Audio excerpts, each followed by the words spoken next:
Hi guys, and welcome back. This is Mike Hermes at MH Tutorials, and today we're going to do a different approach than usual. So, what's this all about, this tutorial? Well, I've been modeling for almost a year now. I'm far from a professional, but nevertheless, over that year I picked up a couple of things to remember, and that's what I would like to share with you today. So what I'm going to do is I'm going to give you 10 tips that you can take into account when modeling in Maya, and hopefully they're helpful. Some of them I'll show you right now, and for some of them I will point you to the link of previous videos I made on that topic, so this video doesn't take forever. Okay? So, number one, let's say you are creating a scene, right? And this is a room, all right? So if I hit 5 for shaded mode and I go inside that room and I create a light, let's say, okay, create light, point light, for example, and I hit W and pull that up, and I hit 7 on my keyboard, that will allow me to show, what my lighting is doing, okay? Now, what's important in Maya when you're modeling an interior is that you model to scale, right? As you probably know, there's a scale set up in Maya, and the bigger this room gets, and I'll just drag that out.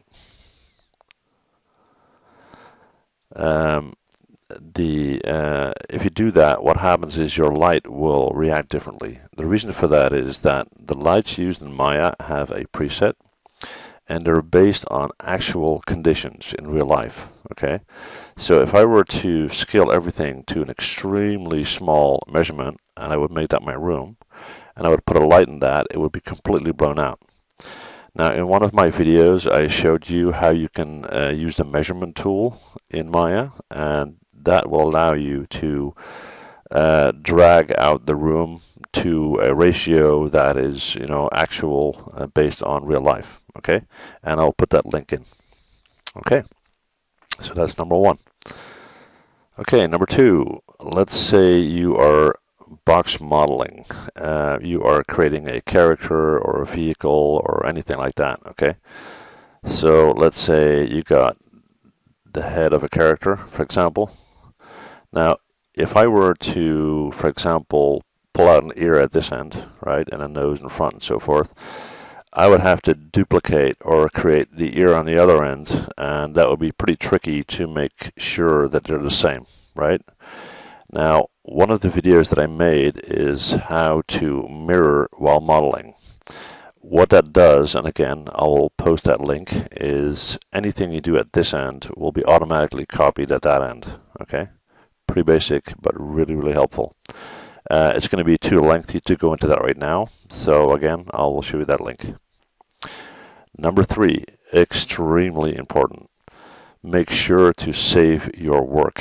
It happens quite often that Maya crashes because you're asking too much of your system or any other reason. If you spent several hours, working on something and suddenly everything is gone, that is really a bummer, okay? So make sure that on a regular basis you save your work. Preferably when you do that, make sure that you use proper workflow. So set up a project, right? So you go to your project window, and then you can go up here and you can say new, and you'll give that a new name. Let's say new project, for example, and you save it that way. Anything that you're going to use while modeling and saving will be stored in these folders, and you will have everything together. Okay? So that's that. Okay, number 4, how to find your Polycount. Now, why is that important? That's important because if you are modeling for somebody else, let's say you created a model and you're going to deliver that to somebody who's going to use that in a scene or in a game or whatnot, it's important for them to know what the Polycount is for a couple of reasons. First of all, is it just polys or is it quads? You can have triangles and so forth. They don't always work well in other programs if they're important, for example.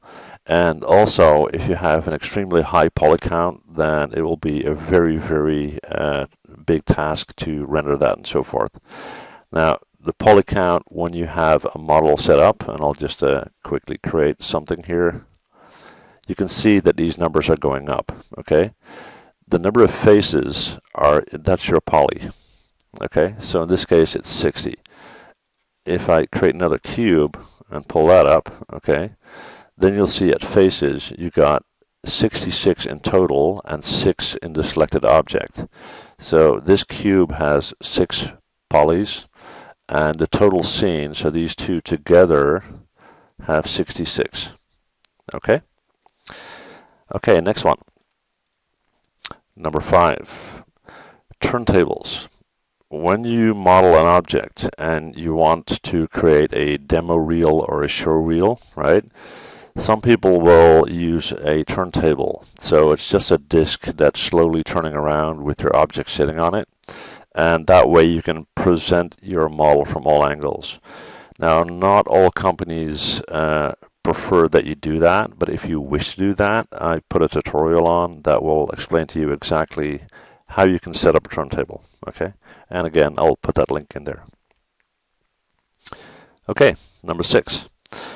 If you're modeling in Maya, often you want to export that file from Maya to other programs, for example, to ZBrush, because you want to do some additional work on it, or you want to load it in a game engine and so forth.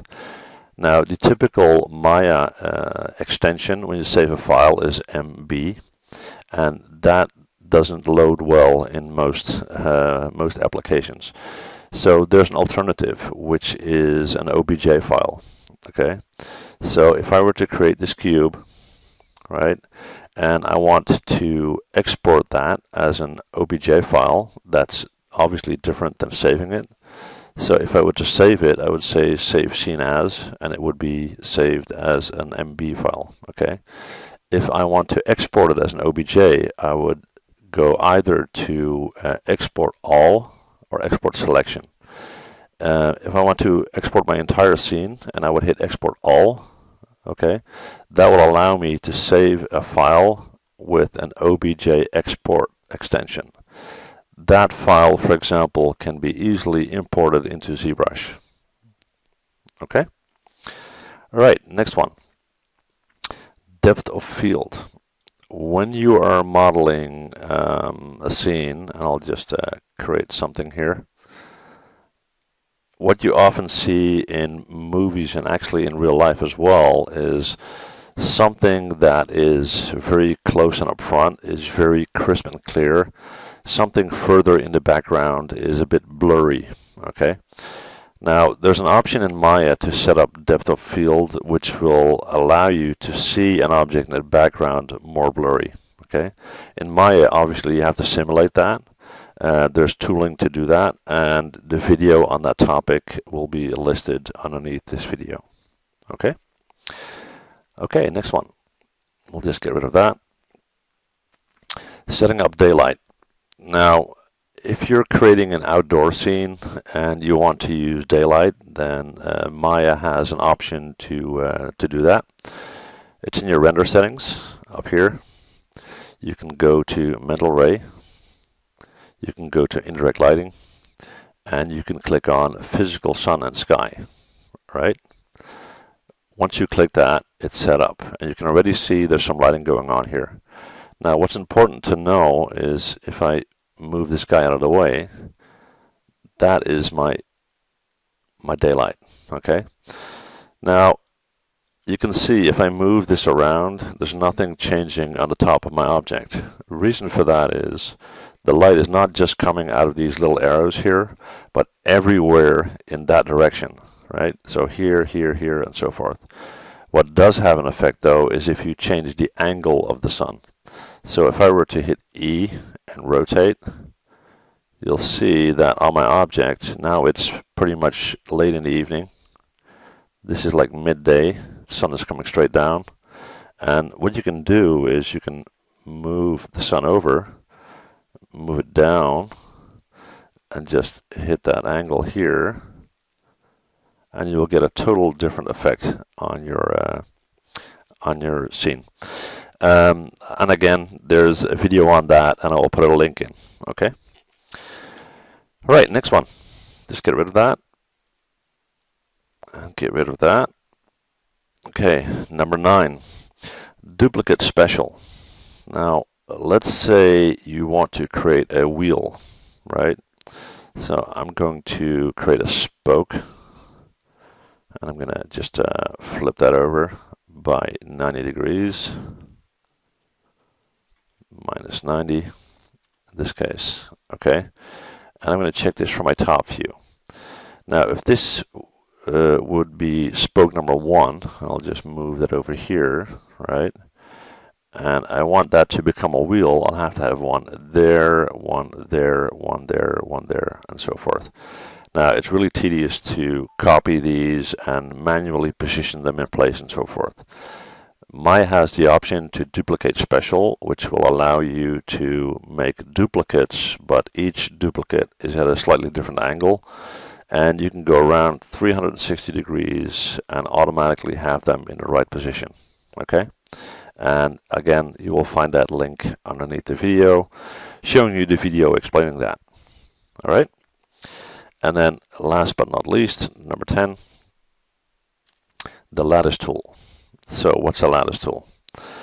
Now, Maya is not really a sculpting program. It's more for modeling, rigging, and animation and so forth. And a lot of people out there would use, for example, ZBrush for sculpting. But sometimes it's helpful to get on your way, so to speak, by using the Lattice Tool inside Maya. Now, what does it do?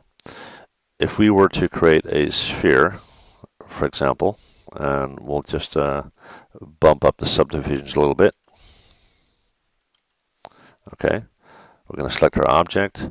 We're going to go to Animation, Create Deformers, and Lattice.